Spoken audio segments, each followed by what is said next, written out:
Good morning. Can I take your order? Can I get a tall chai? A large black coffee. A what? Large black coffee. Do you mean a venti? No, I mean a large. He means a venti. Yeah, the biggest one you got. Venti is large. No, venti is 20. Danny. Yeah. Large is large. In fact, tall is large, and grande is Spanish for large. Venti's the only one that doesn't mean large. It's also the only one that's Italian. Congratulations, you're stupid in 3 languages. Look, Dick, venti is a large coffee. Really? Says who? Fellini? How much is that? Here's a 10. Do you accept lira, or is it all You know euros what? Just now? keep the change.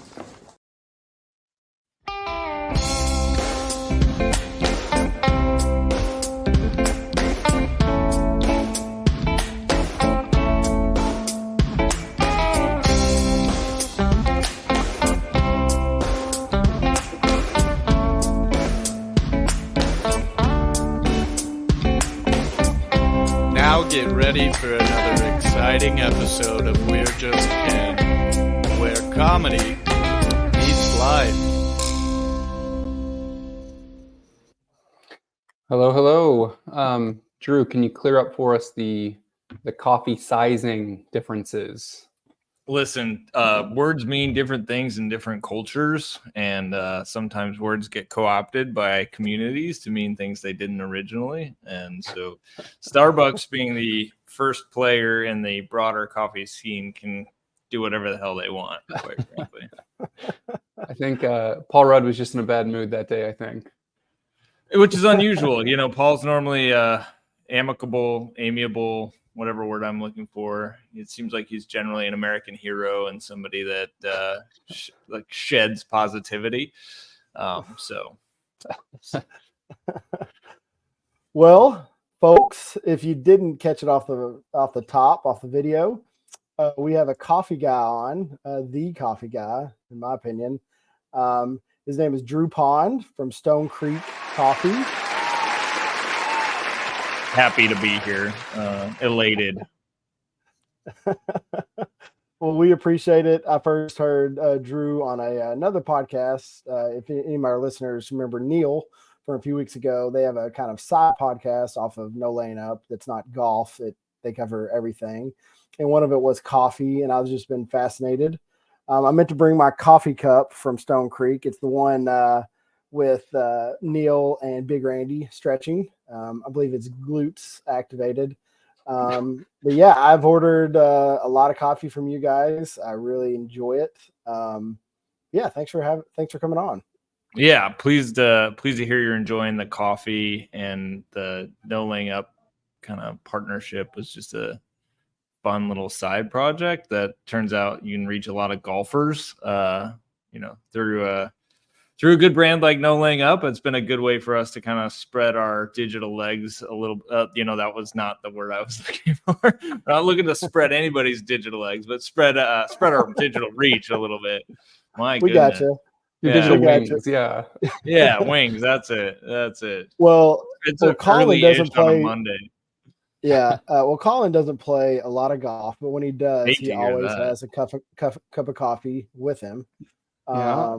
I don't think it matters if it's 8 o'clock or 12 o'clock. He's usually got a cup of coffee. So coffee and golf do go hand in hand, especially like when it's across the pond. You're watching some the Open. It's coffee golf. You go, you Absolutely. make you a cup of coffee, and then you turn the TV on. Yeah. But yeah, well, before we get into everything coffee and kind of your story, I must say, doing some digging as we do, you went to Midwestern State University, which I guess if anybody doesn't know, Stone Creek Coffee is mainly based in the Wisconsin area. Is that safe to say? Oh yeah, it's like greater Milwaukee area exclusively. Okay. Yep. Yeah, and Midwestern State University is in Wichita Falls, Texas. Yes, sir. Just a stone's throw from my hometown, and I'm curious, are you from this area and then just relocated up to Wisconsin, or why Midwestern State and how? Yeah, listen, my life journey has been a meandering one. Grew up in an Air Force family. So dad was a fighter pilot. We moved around a bunch when I was a kid. And then we kind of landed when he got out of active duty and went full-time in the reserves as an instructor pilot at Shepherd Air Force Base. in Wichita Falls, Texas. Mm. So Well, I was like, there you go. yeah, there you go. And when I was getting ready for college, I have a mess of brothers and sisters, and my other brothers tended to move away for college, but I've always had like a fiscal responsibility kind of wing to me. And speaking of wings, and so yeah, just stayed at home to go to college, and just tried to bang it out in 3 years, and it worked out. Midwestern State was a fine university for your business study, which is what I did. Bachelor's in business administration and management. I got married my senior year, spring break my senior year, to my wife. So next year in March, we'll celebrate 15 years, Wow. which is kind of sick. Yeah, we both just turned 35, so we really wasted no time tying the knot. But when you get married at 20, you're still trying to figure out, like, who are we? What are we doing? What are we about? And a year after we got married, a year after I graduated, we moved up to Wisconsin so I could go to seminary. So the plan was to become a pastor, and went to a small Baptist seminary, which I wouldn't do again, for a variety of reasons. But life takes you places. And when I was in seminary, I started working in coffee. Started working as a barista to kind of help pay the bills. My wife was working while I was studying, and then finishing seminary, it was kind of clear that church work wasn't what was for me, at least professionally at the time. And now 15 years later, I guess 13 years later, it seems like at any point, but I loved coffee. And so I was like, well, what if I just tried to make a living in coffee for a while? And I'll pause there. That's how we got from Wichita Falls up to the greater Milwaukee area. That I glossed over a whole bunch of the narrative. But that brings us into the coffee space, when I was in my early 20s. Drew, what did you think you wanted to do after seminary? Because Ben and I know tons of folks who either went to seminary and now work in, pastoral ministry, or my dad, for example, started seminary and then, typical case of seminary dropout and became a coach and athletic director. So I think that's a lot of people's story, especially from the South, that seminary and a life in ministry seems attractive. Did it just not pan out the way you expected? Yeah. So this is probably a 3-hour podcast, but I'll try and give you the cliff notes. Like, I think for me, I'll just speak from my experience and try not to extrapolate into other people's, but the church I was at in Texas and the community of being, I was also homeschooled growing up, like there's kind of no higher calling to which you can aspire in that community other than being a pastor, so it's like, okay, we're in a very conservative environment, and, most people are religious, and most people are conservative Christians in that stripe. And so, like, if you really want to be successful, if you want to live the highest calling you can live, you should be a pastor. And if you're reasonably talented from a teaching or from a leadership perspective, people are like, oh, you should definitely be a pastor. And when you're 20, you don't know any better. You're a baby, you're a child. And if you just got married, you're just like trying to do what you think is right. Like your brain is still mushy at that point. So I went to seminary, and you just you kind of start running into walls a little bit. Maybe some of them are ideological, some of them are philosophical, some of them are practical. And as you begin, as a 21-year-old, 22-year-old, to start seeing more of the world, what you think a path will be like, or if you think a path is right for you, that it just may not be the case. So for me, it was like, this is just not actually several kind of things happened over the years that kind of proved out that this is actually just not the path that for me. Yeah. Well, my brother-in-law was a pastor up in Seattle for about 20 years. And this last year, he left ministry to open a coffee shop, ironically. So he's doing that full time up in the Edmonds area of Seattle. So yeah, I think your story is somewhat common, and I don't know anything about seminary, but yeah, I think maybe what folks are hoping for or anticipating is not always what it is. And I could speak similarly for graduate school and a life in academia. Is like when you're 20, that sounds like the moon. And it's great. I love it. That's the line of work I'm in, but definitely a learning curve about what did I think the job was? What is the job, you know? Yeah. So you start, in the barista. I'm gonna just jump out on a ledge here. I'm assuming that was Starbucks. Maybe it wasn't. No, it was a small local coffee shop that actually serves my primary competitor's coffee. So, which is fine. Like there's no animosity. Like I'm competitive. Really, you just know they sell it. Yeah. And of course, I've tried to like over the years get them to now buy Stone Creek coffee, but anyway, that's neither. You don't have to give the name away, Drew. But did the coffee shop have some sort of pun in their name? I did, yes. Okay, so that's a safe bet. I feel like that's a common coffee go-to, or like a brewery is some sort of pun. Yeah, for mom and pop shops too, especially. They're very bad. Like a lot of coffee companies, the naming methodologies it's kind of like churches. bring it full circle here. Like a lot of church names are absolutely horrendous, and coffee shops tend to follow the same. I can't remember where I heard this. I can't remember where I heard this, but it kind of may go for coffee too. But like I don't know if it was on the radio or something, but it was like, is this a liquor store or a church?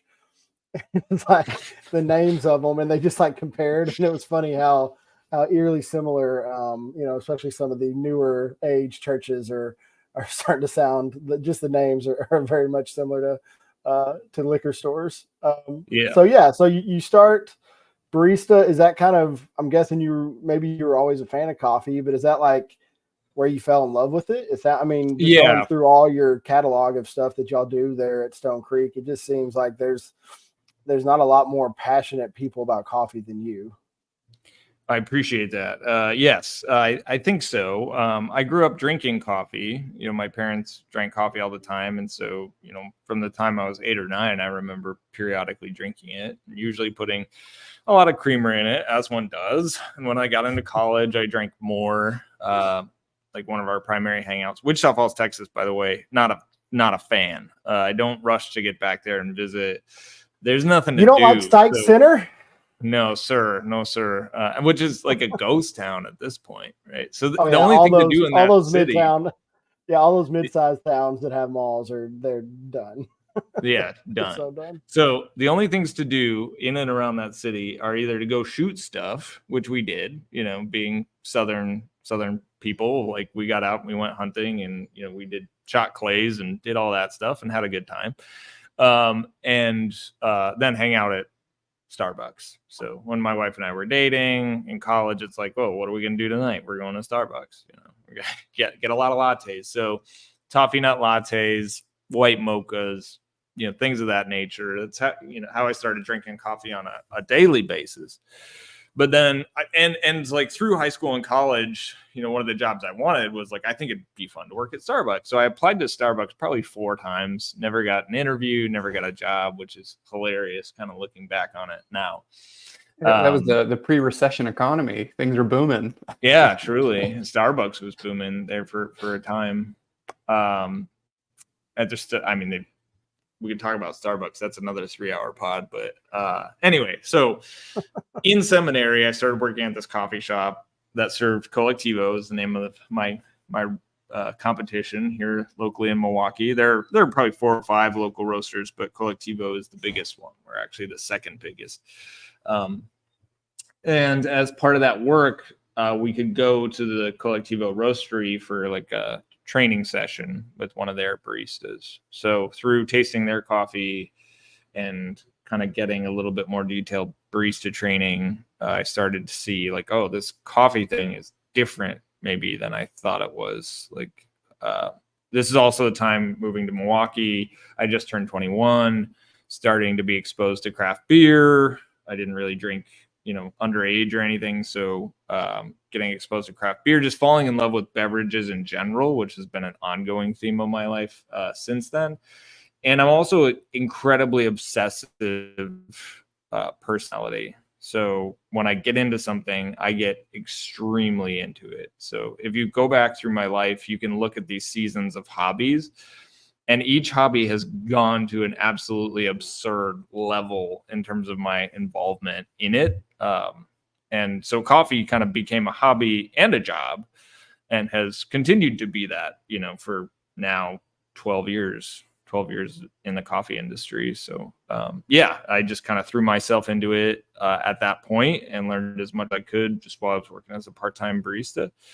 And then after seminary, it seemed like, hey, what if we tried to make this even a bigger thing? Like look for a more substantial opportunity. Drew, my wife and I were Southern expats as well, so we're up here in Illinois now. So what, over the course of your last 10 or 15 years in the Midwest, what, I don't know if your wife is from, well, you said you met her in Texas. So I guess she grew up in Wichita Falls. That's the only Yeah. place she lived until we moved. I was going to ask, my wife and I will joke about the sort of cultural differences between the Midwest and the South. What would you describe are like major differences between the two? Very minimal, actually. I think I think Texas is the Southern Midwest. Like there's a lot of Bud Light down there, like there's certainly the cowboy culture, like country music is a little bit more popular there. But like if you go into rural Wisconsin or the rural Midwest and then rural Texas, it's just hotter down there. Like the buildings Right. aren't as pretty. Like it's certainly like a lot prettier up here. But yeah, I'd say like the milieu is very like politically conservative. And the hospitality is good. Like people are really, really nice. So like there's a certain different vernacular, different sports teams, but I felt very at home, up here. And my heritage is actually here. Like my dad's parents lived in Madison. Madison, then Minneapolis, then back to Madison before they passed away. So like a lot of my dad's family is up in this neck of the woods. It's interesting you raise that point, because I do tell folks, like, we're in a suburb and I lived in East Dallas and Rockwall. I don't know if you're familiar with it. And so when people ask about the differences, I say in the suburbs that where I'm at, it literally is just Rockwall transplanted to the Midwest. But I guess I meant more like, not that I was from Dallas, but like the idea of Dallas and the sort of big money and old institutions. I feel like that evokes a different kind of attitude than I've seen in the Midwest. So that to me is like the biggest difference. Is, I don't want to say Dallas is, well, maybe it's fair to say it's pretentious. Some of the folks, just the old families and old money. And so that's been quite a bit difference in coming to the Midwest, is like in a good way, like a lack of pretension. Yeah. And I think, with Dallas, I don't want to be overly critical of Dallas. So I grew up as a Cowboys fan, big time. I see the Aikman poster behind you, Ben. So like as a kid, Aikman was the guy, and Dallas was very cool. But like as an adult, and you come to experience Dallas, like Dallas sucks.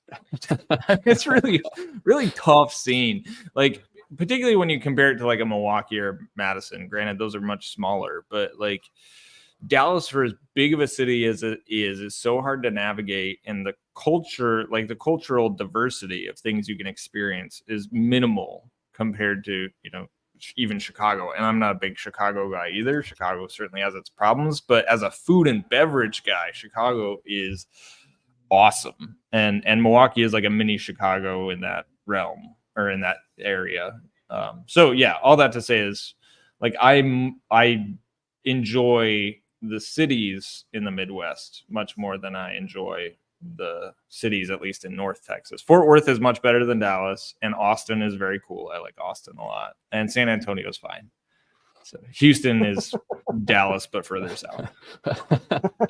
Yeah, I draw the line in San Antonio, but did you ever make it out to the Cowboys training camp there in Wichita when you're? I did, Yeah, that would have been like early aughts, right? So you would have been high school, middle school, high school. No, that was probably they stopped doing it at Midwestern when I was like 11 or 12. So yeah, I was just a young kid last time they had it there.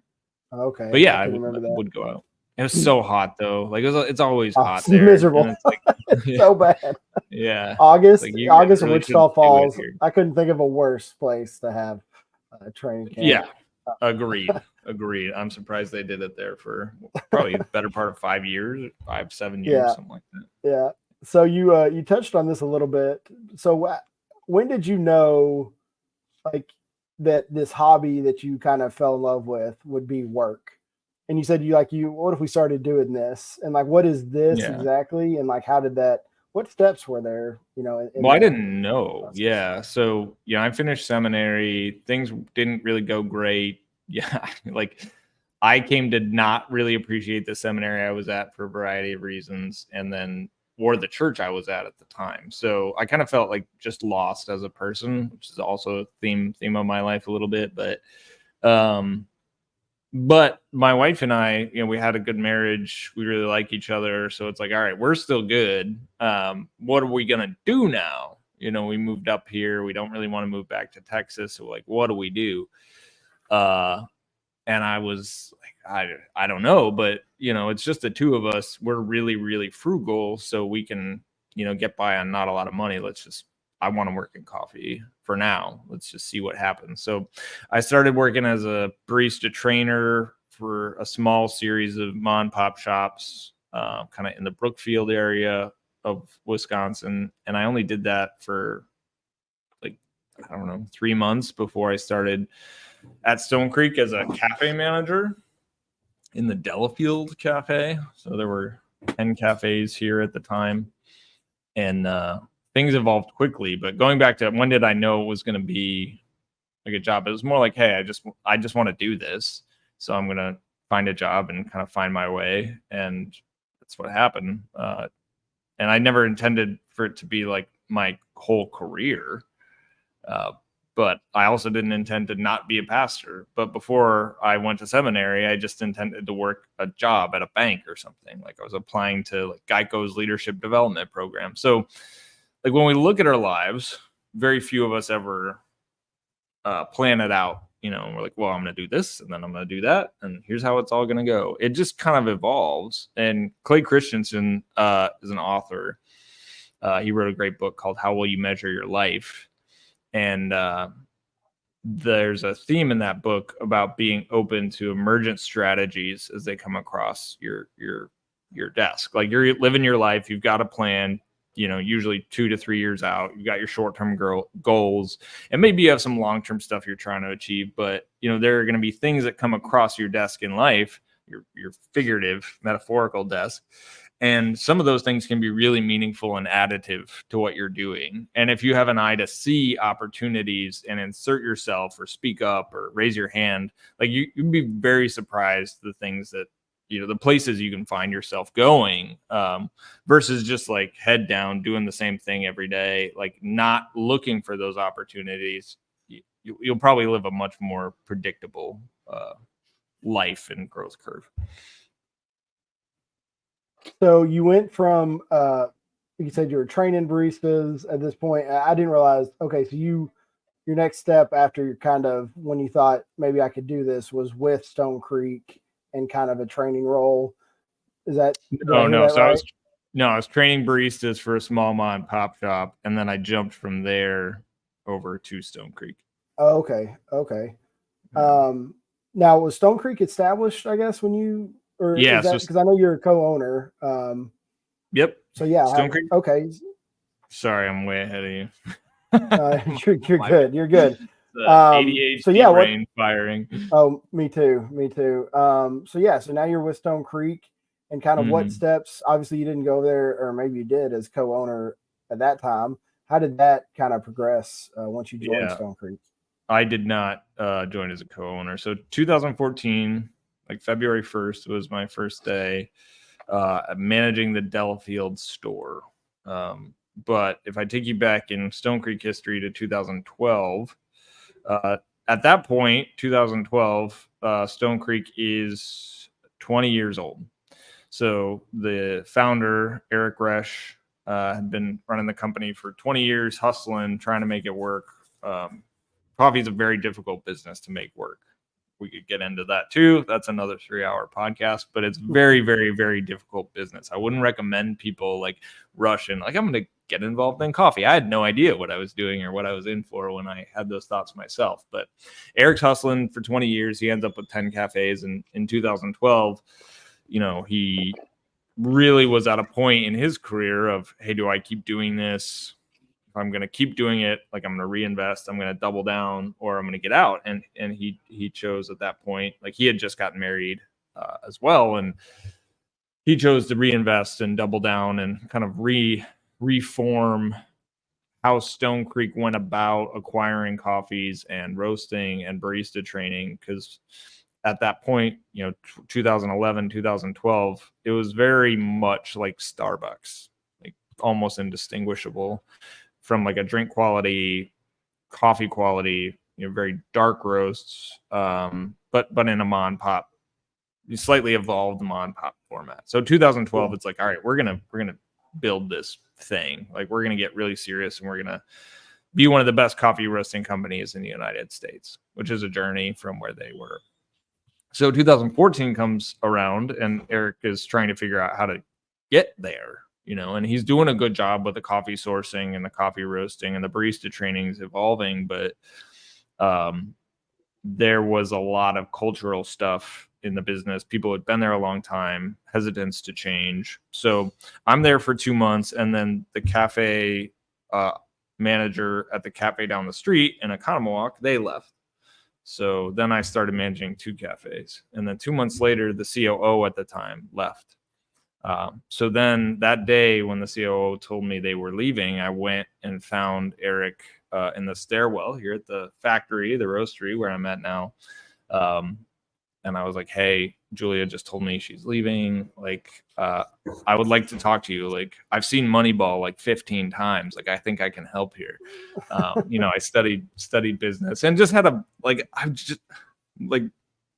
my personal disposition has always been to solve problems. I think I'm pretty talented in that area, like to bring structure where there isn't structure, and to help fight through really challenging times to like come to a better position on the other side. So, and I've always been very brash and maybe overconfident in my abilities. So people talk about imposter syndrome. There's a little bit of that, but there's also like just an inflated view of my own capabilities at times, but it served me pretty decently. So a couple months later, he hires me to be what at the time we called director of team development, which was basically the COO role, just slightly different structurally. But the emphasis was to build a culture of performance, in a 20-year-old, very local, very craft-centric business. Yeah. Drew, can you, to the best of your ability, talk us through like the last 30 or so years of coffee, in the sense of, we're all in our 30s, and so craft coffee and that, I don't know, that type of operation is very familiar to us. If the further we go back in time, were people ever into like craft, small scale, like high quality coffee, or did it used to just be Folgers running the game for 50 years? Mm-hmm. Yeah, I mean, if you go back pre-Starbucks, it was all grocery store coffee. Like, there were local coffee shops, but they weren't emphasizing like the craft of coffee. It was more like a gathering place where you can get a quiche and, a crappy cup of coffee. Places like Steep and Brew up in the Midwest, very just bare bones, nothing special. So commodity grade coffee ran the market until basically Starbucks and Peet's come along in the late 70s, early 80s. And the coffee shop culture doesn't really evolve dramatically until the 1990s. So while Starbucks and Peet's are kind of emphasizing sourcing coffee better, establishing relationships with farms, understanding the global impacts, the economic impacts, the environmental impacts of coffee sourcing, nothing's really changing from a consumer standpoint at a large scale until the 90s, as Starbucks starts to expand to the major metropolitan areas around the world. 87, I think, is when the first Starbucks location opened in Chicago. So they're only just getting started in the Midwest in the early 90s. I think Stone Creek actually was started before the first Starbucks came to Milwaukee, which is kind of crazy. Wow. So in the 90s, you start to experience, or you start to see more emphasis on creating craft beverages with coffee and starting with a decent coffee product. And then that's what we call kind of the second wave of coffee, is bringing this more European style approach to coffee service to the United States. We just added a bunch of sugar to it, as we do as Americans. And then the third wave of coffee kind of starts in the early 2000s. And this is all about featuring coffee for what it is. Like not only is coffee like a craft product, it's a specialty product. It's a level higher, like wine. So this is where we start to talk about coffee with things like flavor notes, which we stole from wine, and start to talk about coffee and its varietals, just like we talk about wine. Whereas wine, there's Cabernet, there's Zinfandel, there's Petit Syrah, there's Chardonnay. Coffee is the same. Coffee has Bourbon, Caturra, Catuai, Geisha, SL28, Typica. And those different varieties impact coffee flavor. Terroir impacts coffee flavor. Fermentation and processing impact coffee flavor. So in the early 2000s, you start to see more and more small roasters like Intelligentsia, Blue Bottle, Stumptown pop up with a heavy emphasis on this side of coffee and building direct relationships with farmers, paying a higher premium to make it more economically viable for producers in origin countries.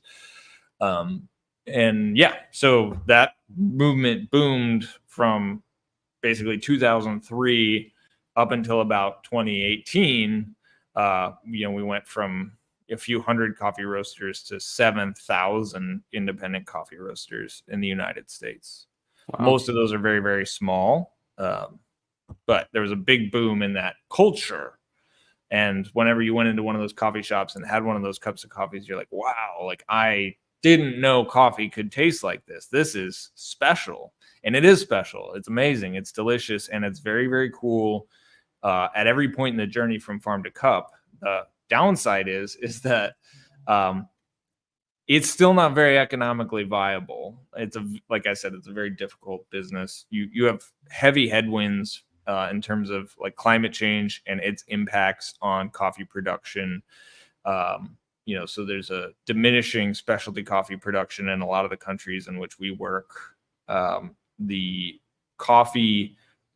costs of coffee production have therefore gone up dramatically. Fertilizer prices have gone up dramatically. Shipping prices have gone up dramatically.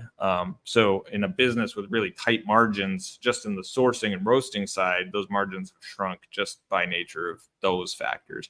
Then you bring the product into the United States, and a company like ours, we're a certified B Corporation. Like we have a big responsibility to treat our employees with respect and try and create like an employment experience full of like fair wages and good benefits. But we're a very, very small company. So we're dealing with a low margin product, and we have extremely high labor and benefit costs.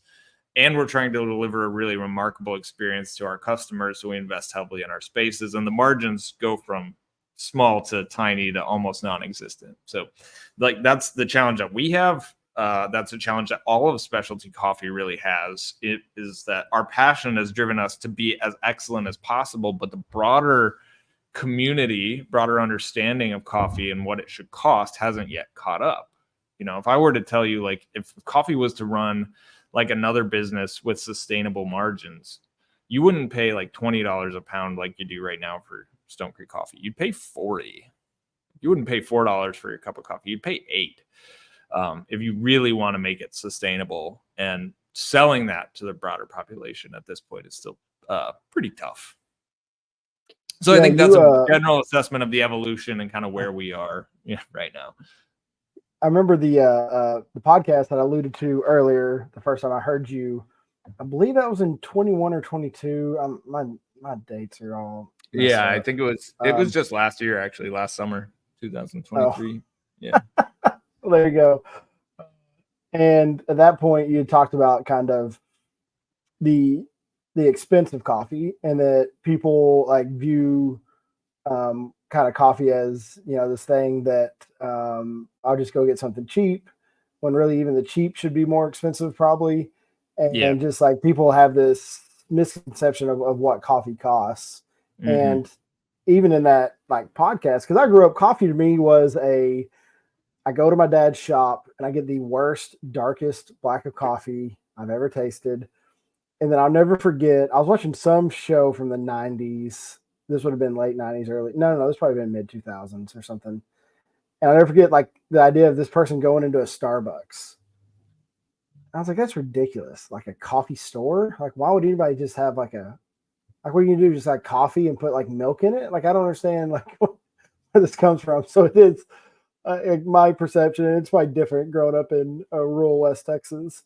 But I guess that all that leads me to this is at that point you've been traveling. You go and travel. You visit where the beans are grown. Mm-hmm. You go to all the different countries. At least last year, you said that, I guess y'all have gotten away from that because of COVID. I'm just curious, are you doing that again? And what's that process like? Yeah. We've been doing it more and more in the last couple of years since COVID. So the couple of things to kind of say more foundationally, when it comes to coffee sourcing, you don't have to visit. You can source directly because, the digital tools, the communication tools we have, like our phones, WhatsApp, Instagram, allows us to connect directly with farmers, have them send coffee samples to us. We can deal directly with them and have never visited the farm.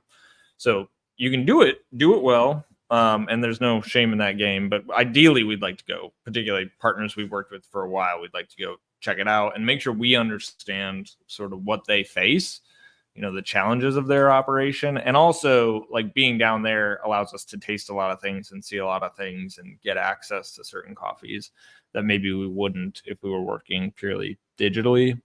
But I'll just walk through the process of like this year we did a extended trip to Guatemala and Costa Rica, and we try to travel during harvest seasons so that we can do lot selection on the ground. So in late February, we went to Guatemala, and every year we take a group of employees down there to kind of see the farm to cup process. So took them down there, hosted them, and then I did lot selection and picked out the coffees for our large lots and one smaller lot from Guatemala.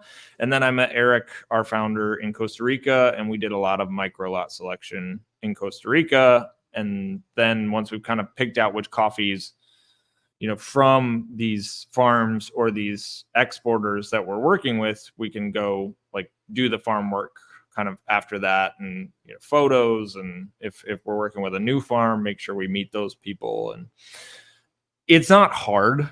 Some places are hard. Going to El Salvador can be a little hard. Nicaragua at this time, or East Africa, which I've never actually been to East Africa because it's, 36 hours just to get there. Like the amount of time I'd have to spend traveling, and then the amount of time I'm away from, my team and the other work I have to do, it doesn't make sense for me to go to East Africa at this point. But all that to say is generally the traveling to Central South America is fairly easy. Flights aren't bad. The travel's not bad. Food's not bad, so there've been a couple times I've been a little bit nervous, but I can't recall hearing of a story where a specialty coffee professional actually ran into trouble, in one of these countries. So in short, it's mostly fun. We say coffee grows in beautiful places. 1000% it does, especially when like you're leaving Milwaukee in January, February, March to go down to Central and South America on coffee farms where it's 75 degrees and sunny. Yeah. There are worse trips to go on for sure. Drew, I have two questions. Can you talk about the economics of a single cup of coffee? And what I mean by that is that when somebody pays $4.50 for a 12-ounce black coffee, sometimes those folks might think, well, it can only cost what, 30 cents? And so then they think, well, they're making $4 off of this cup of coffee, right? So can you talk about, obviously that's not true. Can you talk about the economics? And then my second question would be, all these other markets have raised their prices, and coffee has a little bit, not insane. Why can't coffee just raise their prices the same way that the beef industry has raised their prices? Mm-hmm. Yeah, I mean, you can, gosh. So let's start with the economics, and then we'll come back to the elasticity of supply and demand. So we'll start with the economics. That cup of coffee, it's going to have a gross profit margin of 70 to 80%, meaning you take the cost of goods, which is the coffee and the cup, for a cup of, like, not a latte or anything else, a cup of coffee, margins are pretty good on that, but that's just the generic, gross profit. So sales less cost of goods, which is coffee cup. You end up in the 70 to 80%, depending on the coffee. Then you're going to have labor, and your labor for cafe is, we think we do a really good job controlling labor. That's another 30%. So optimistically, we're down to, 50%, just on the labor, but then benefits, that's another 5%. So now we're down to 45. Occupancy, utilities, technical support, that's another 20. So now we're down to 25% just on the cup of coffee. We haven't even talked about corporate allocation, my salary, marketing, do another 10%. So, like, on a very, very, very, very good year, which we've had like one of those in my 10 years at Stone Creek, our net profitability as a company is about 10% of our sales. Like, very, very, very good. More on average, it's like 5%, which, if anybody's like, hey, what are your net profit margins? Like 5%, and we're not that big of a company. So one of the things I say every year when it comes time to budgeting season is like, all right, yeah, we did it. Now we get to try and figure out how to do it again. So it's like, and that's, our coffee, a cup of coffee at Stone Creek is going to cost you, about $3.50 or something. Unless you're getting a latte. Of course, the cost of goods fluctuate with the goods that we're using and the labor associated with making those particular beverages. But now let's talk about pricing. So it's like, well, if we really wanted to make it profitable, why don't we just raise the price to like $5.50, right? And it's like, we could do that. The specialty coffee market could do that. But Starbucks isn't going to do it.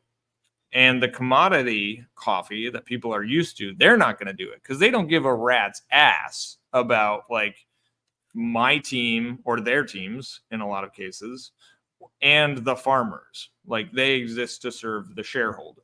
So it's, and when you say commodity, you mean these big store brands? Yeah, I mean, like, most of coffee, the coffee market is being driven by the Nestle's, as primarily Nestle. Like, Nestle is a big player and kind of a bad actor in the coffee space because, again, as I mentioned, they exist to serve the shareholder.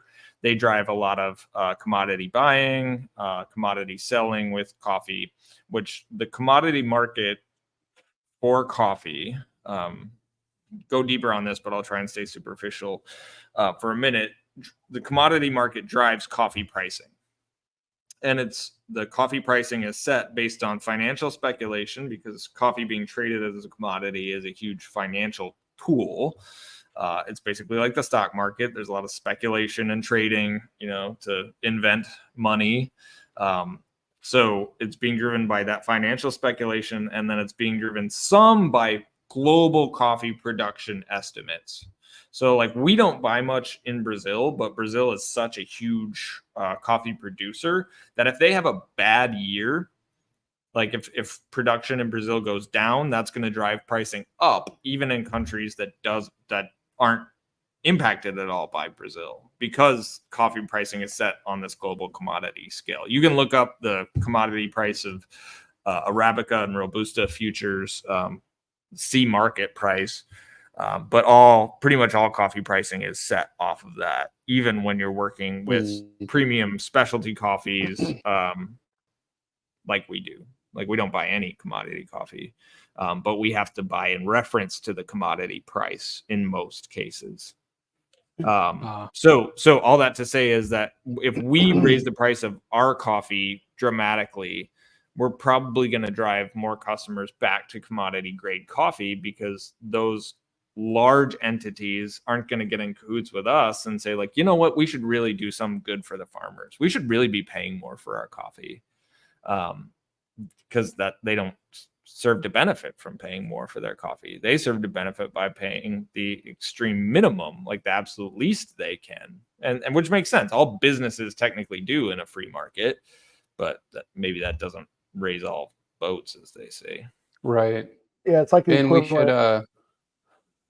should I was go gonna say all it's like the equivalent of Nike offering cheaper shoes because they have essentially slave labor, absolutely. in China, Singapore, wherever. Yeah. What are you gonna say, Colin? That's the challenge with any market, is like, if you can get the raw goods for cheaper, you can make more money. And so just like charging more and then paying more, like, it's like, well, if you have a customer that's a value customer, a customer that is used to spending very, very little on coffee for, the last 100 years, you can get really crappy coffee for really, really cheap. Like, you're not going to be like amped to pay dramatically more just because it's quote unquote better for everybody. Like we all would say, like, if you asked anybody, like, hey, if you realized the coffee industry was exploitive in nature, would you want to pay more? And they'd say, oh yeah, definitely, for sure. Like, very few people would say like, oh no. But then they go to the grocery store and they have an opportunity to vote with their dollar, but they got to feed the kids and diaper money. And I get it. I got 3 kids myself. Like, there are probably purchasing decisions I make that are not in the benefit of, the people producing those raw goods, because either I'm not aware of all the implications of my buying, or you have to make trade-offs. Like, can't do all the good things you'd like to do. Ben, I was going to say we should go all Christian Bale and we should find some sort of coffee commodity to short, and maybe you and I could turn a buck. If you had shorted coffee over the last 2 years, you would be paying a lot of money in margin calls right now. A lot of money. Well, for what it's worth, Drew, I barely know what shorting means, so I'm not going to dabble in the stock market anytime soon. I say he only knows that from Big Short. I mean, which is a great movie, one of my favorites as well. Oh, Michael Lewis, man! You mentioned Moneyball earlier. Yeah, he's my favorite author. So we'll get off on a lighter subject, no pun, as it's coming up. But you said an interesting thing that light roast has more caffeine than dark roast, and I thought that just like blew my mind. Is that that's correct, right? Yeah, to a small degree, it is. It's not. But people think let's make the darkest black coffee because that's going to get me wired. When really, like that won't. And so I took that. You talked about liking light roast at the time. I think you changed quite a bit between what you like. But at the time of that podcast, you were talking about a light roast, and I got it. And then honestly, hyperbole, it changed my life. It changed the way I looked at coffee. I enjoyed it more. I've always liked black coffee anyways, but yeah, now I make an Americano with I believe I've got the one that has Tron from No Laying Up on the cover. Yeah, I can't Vision remember Fund. which one. Yes. And man, it's incredible. And I just think it's funny that people think that the darker the coffee, the better, the more caffeine it has. Yeah, I think some of that comes with legacy. Like, when you go back to like my growing up, there was weak coffee or there was strong coffee. And strong coffee tasted better. Or growing up in a very macho culture in North Texas, whatever is going to put hair on your chest, brother. So strong coffee has this allure. And dark coffee, theoretically, is easier to make it taste strong than light roasted coffee. So I'm going to get geeky with you guys for a minute. Dark roasted coffee is more soluble, meaning that hot water is going to extract more from those beans, because as coffee bean roasts, it expands. Like the organic compounds in that bean, they roast off, and you convert some of those organic compounds into carbon. Carbon has a very strong flavor. It's that roasty, toasty, burnt toast. The black ends of your toast, that's carbon. And the same thing happens with coffee. When you roast it dark, that carbon has a very strong, very bitter flavor. So you can use the same amount of dark coffee and the same amount of light coffee and brew it up, and that dark coffee is going to taste stronger. but it's not going to have more caffeine. The strength, the actual like dissolved solids may be slightly higher in the dark roast than the light roast, but in the roasting of the dark roast and the breakdown of those organic compounds, you're actually also breaking down caffeine to an extent. So you're preserving the natural caffeine in a light roast by roasting it lighter. And then we need to stop thinking about strength in terms of like the mouthfeel and the presence of, like carbon and bitterness, and think about it more in the framework of total dissolved solids. So like for me, like I want not a really strong coffee. I want the right strength of coffee. I want to conduct an optimal extraction when I'm brewing so that I get full flavor. Like I don't want the coffee to be too delicate, but I don't want it to be overpowering. I want it to be sweet, clean, and juicy. Those are the three words that we use. So when we're brewing coffee, whether dark or light, we target like a 1.4 to 1.5% dissolved solid solution, meaning that your cup of coffee is 1.4 or 1.5% dissolved stuff. And the rest of it is water. So, we're talking about 98.5% water. If you have an espresso, that total dissolved goes way up. But, if you start getting into like a 2% dissolved solids coffee brew, that is going to be hella strong. And when you're brewing coffee that strong, it's particularly with a light roast, could be really, really sour and could also be really, really bitter, because coffee only has so many good flavor compounds to give up. So we talk about over extracting coffee or under extracting. Over extracting would be like pulling out or ending up with a brew that's like, there's multiple ways we can go with it. Over extracting is generally just pulling too much out of the coffee beans. You can end up over extracting by not using enough coffee in your brew. So then you end up with a weak, like a 0.0 or 0.8% dissolved solids brew, because you didn't use enough coffee. You sucked everything you could out of those beans, but you had too much water. And then you could end up with an under extracted coffee that has a high percentage of dissolved solids because you use too much coffee. We're trying to use the right amount of coffee, the right amount of water to get that 1.4, 1.5 and have it taste sweet, clean, and juicy. Sorry. There's a rabbit hole. It's sometimes I'm like, I shouldn't have gotten into all of that because it would take literally probably an hour and a half. We have a whole public class dedicated to it. So if you're in the Milwaukee area and you want to go deep on brewing optimal coffee at home, come see us. We'll hook you up. Well, Drew, we got about 10 more minutes. I just had one more question. I don't know if Ben had some questions. Can you tell us your time in, especially Latin America, what the people who work on these coffee farms, what are their lives like? What goes into their work while farming the coffee bean? Because I know it's a very intensive process. Tell us about those people. It depends. So it depends on the country, depends on the community, depends on how long the family has owned the farm. So I work with producers that are very wealthy, relatively speaking, to their general community, and I worked with farmers that are very poor. Some of it depends on the amount of property they have. Some of it depends on the current growing climate, but so it's hard to like say across the board, like here's what it's like, because it does vary to a great deal. But because coffee pricing is the way that it is, driven by this commodity price, it's not priced as a specialty product generally, and the large scale, of course, we price it as a specialty product, but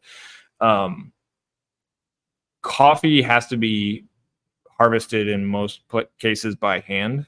So like the cultivation and growing of coffee farms is done generally by a farm and a crew of, 4 to 5 people. So just a small group.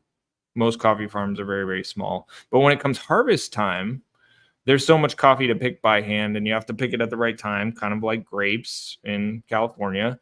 If you don't pick it at the right time, quality is going to suffer. So you have to bring in other workers. So that's where like this gets really, really tough, is a lot of those workers are migrant workers from other countries that like are really, really struggling in their country. So they bring their whole family with them. It's moms, dads, grandparents, and kids. So if you go onto a coffee farm and you see people picking, often there's kids running around. and you're like, whoa, are these kids working? In most cases, no. In some cases, yeah. And it's because their whole family is just trying to make a living, and they go where the coffee is to be picked. So like we as an industry have begun talking about creating living wages for farmers, like making sure coffee is sustainable economically for farmers. But there's a whole other level about like making it sustainable for picking too, that like we're just on the very cutting edge of getting into that. But that's the way that the industry's been run again for centuries, is without much regard for like the total implications of like whose hands touch your coffee. Like literally it's somebody making not very much money at all picking the stuff by hand. It's not what we think of when we think of American farming. And it's not like something necessarily we should feel bad about, but I do think awareness is helpful when it comes to like, okay, where do I buy my coffee? Like which places can I trust to have at least done their due diligence to make sure there's not child labor involved, or there's at least transparency on picker wages involved. Like your Maxwell House ain't going to get that for you. Your Dunkin' ain't going to get it for you. Like you do have to pay, somewhere in the range of $20 a pound to get, coffee from a roaster that might be doing that tracking work. Yeah, you raised an interesting point because and maybe not necessarily coffee, but there are a lot of these, things that we consume where if all we hear is that the industry is so riddled by exploitation and low wages, I wonder if that inclines people to just say, well, I'm going to become a vegan. I'm never going to eat meat because I hear farming is so unethical, etc. Well, I don't know that, and maybe for ethical reasons, that's somebody else's personal decision, but I don't know that that's always the solution, because if everyone just says, well, we're going to just stop drinking coffee, well, you're putting those people out of a job, like everyone out of a job. So yeah, it's tricky for sure, because how can I, as the consumer, when I'm shopping around Target or online on Amazon or hopefully in a coffee shop as well, how could I possibly know where all this stuff comes from and who's touched it and what they're getting paid? That's a lot of time and effort for every single thing I buy day to day. I mean, I guess it can be done, but it's challenging. It is challenging. Yeah. And it's easy for me to pontificate on the evils of, certain styles of coffee, but it, as I mentioned earlier, it is much harder to then live by those values on a daily basis. I do think that there is economic power, like what we spend our money on drives the world. So like those of us who have disposable income, to use that to, fuel people doing good work. If it's a case of beef, well, buy better beef. Like go down to your local co-op or go to your local butcher and get beef that way versus like, getting beef from Kroger. Nothing against Kroger necessarily, but maybe some stuff against their merger. It's neither here nor there. I sell coffee in Kroger. So, but anyway, like we have an opportunity with our money to try and create a better world just by the things that we buy, the things that we need, if we're willing to kind of open up a little bit and get the good stuff. Like, and sometimes it's worth saying no, so that you can say yes. Like, do you need 8 pairs of shoes or do you need 2 pairs of really good shoes? Like, do you need 5 suits from JCPenney or can you get 1 suit from your local tailor that's like a really awesome suit? Like those decisions of like less but better probably like end up driving the kind of transformation that we're looking for. Yeah, and brands such as yours, where when consumers can start to identify with a brand and the way they operate, then I can trust that I don't have to look into everything, because the company, if I trust them and they're doing what they say they're doing, well, then I can trust like where my money is going downstream. Yeah, and do they prove it out? Because it's easy to greenwash too. Right. Like greenwashing within all markets is very common, where people are claiming, that the work they're doing is beneficial, but that's where us being a certified B Corp comes in, is like, that is the proof. So if you haven't ever looked up what a B Corporation is, you should. It's a very, very rigorous third-party certification of for-profit companies against environmental, social, ethical, and employment standards. So if you're a certified B Corp, like you're doing it. And then you have to actually write an impact report every year. So not only do you have to prove it out through certification, but then you prove it out publicly. So you can go to stonecreekcoffee.com. There is an About Us section. Sorry, 1 second. I'm going to bring it up here. yeah, so stonecreekcoffee.com about us, and then we have a B Corp section there on our website that talks a little bit about that. That also has a link to last year's impact report if you're curious. Yeah, absolutely. I was perusing that earlier. That's why I brought it up. So that's awesome. Thanks, Drew.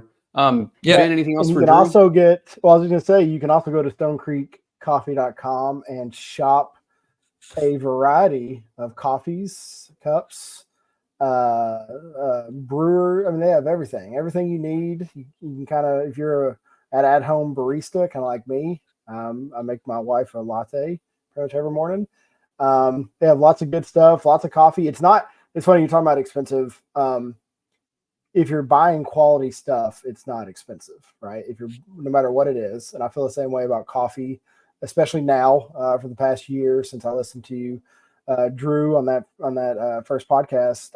You start assessing everything else you purchase, whether it be bottles of water, at the grocery store, and it really is. And I get it. Some people can't, and that makes sense. There's a market for people that can't afford things, and I'm thankful for that. I'm thankful that there are low price goods for people that have to have it, but also I'm thankful that there is, if you can afford a little bit better coffee bean, which isn't a bean, and we didn't get into that. I meant to get into that with you. It is not a bean. So you can go to stonecreekcoffee.com. Like I said, they have lots of good stuff there. I don't know very many of our listeners. It may be in the Milwaukee, Wisconsin area. But if there are, I believe they all have 9 locations now. That's right. Off your website, Drew. Yeah, we closed some So, yeah. smaller ones during COVID, and then we just opened kind of a really nice, big, beautiful space on the north side in Whitefish Bay. Well, very good. Well, we appreciate Drew, it. We do have. If our listeners, Drew, want to shop online for the first time, can you recommend a couple of different bags for them? If, let's say, they're novices at coffee. Yeah, the place I'd always start is Cream City. That's it. When you get on stonecreekcoffee.com, you click shop and then click on the roasts. You see it broken down by roast level. So that's to kind of help you navigate to the kind of roast level that you like. But I always point people toward Cream City. That's more or less our house blend. It's our number 1 selling coffee by a long shot. And if you want it lighter and fruitier, then get a light bag after that. Or if you want it darker and roastier and chocolatier, then maybe go a little bit darker. So Cream City for a medium roast starting point. 3 Volcanoes for a dark roast starting point. That's a single origin Guatemalan coffee that, as somebody who doesn't really like dark roasts, that one is still very nice. Sweet, smooth, kind of marshmallowy, kind of Luxardo cherry on that one. And then light roast, if you're already a coffee geek, you vibe on, acidity and florality, things of that nature. Right now we have a great honey processed coffee from Costa Rica called Scarlet Honey. That's really fantastic. Or I would probably grab the Ring of Fire Guatemala. My partner and our founder, Eric, he would go with the Bone Shaker Colombia. That one's more like lemon citrus forward, where Ring of Fire is a little bit more stone fruit, nectarine. Yeah. Okay. Awesome. I I have Ring of Fire Guatemala, and then I bought the Shared Prosperity Glutes bundle. It was my last order. Yeah. Shared Prosperity Glutes bundle, which has the Vision Fund, the eye test, and strokes gained. Very many, if you're not a No Laying Up fan, those last ones. But yeah. So if you liked listening to Neil on, maybe it was 1 or 2 episodes ago, you guys did with Neil. If you want to see the cross section of Stone Creek Coffee and No Laying Up, there is a small corner of the internet now where we have developed golf themed coffee products, which I've been thankful that that seemed to resonate well with the No Laying Up following, because they've done a great job in their space, and it's been fun for me. Yeah, for sure. Well, Ben, we want to set Drew up for our amazing outro here. This is what makes the show, Drew. Yeah. I say it every time, but I think everybody hates it, and that's why we keep doing it. So Drew, Colin's going to say something, I'm going to say something, and then you're going to say meets life. You got it. Okay? Let's Meets life. All right. All right, boys. Well, you've been listening to We're Just Ken. Where comedy meets life.